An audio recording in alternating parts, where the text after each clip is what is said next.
আসসালামু আলাইকুম এভরিওয়ান। আজকে আমি আপনাদেরকে দেখাবো কিভাবে আমি বাঁধাকপি দিয়ে চিকেন রান্না করি। তো কড়াইয়ে তেল দিয়ে পেঁয়াজটা লাল করে নিয়ে আদা রসুন বাটা দিয়ে দিলাম,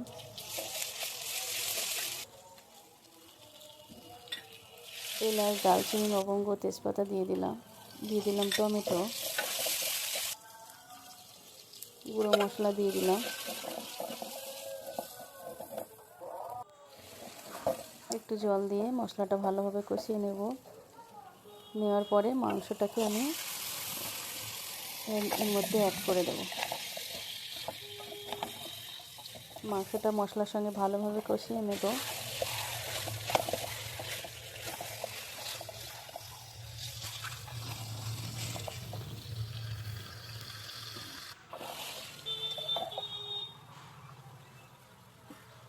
এর মধ্যে আবার একটু জল অ্যাড করে আমি এটাকে ঢাকনা দিয়ে দেব।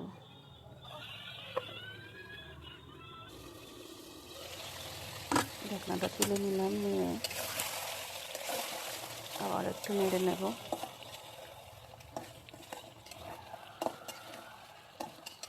আমি বাঁধাকপিটা আগে থেকে সিদ্ধ করে রেখেছিলাম, সেটা এবারে এর মধ্যে অ্যাড করে দেব। কড়াইশুঁটিটা কাঁচা আছে আর বাঁধাকপি আর আলুটা আমি সেদ্ধ করে রেখেছিলাম। ভালোভাবে মিশিয়ে দেবো মাংসের সঙ্গে বাঁধাকপিটা দিয়ে, অল্প জল দিয়ে একটু ভালোভাবে নেড়ে দিয়ে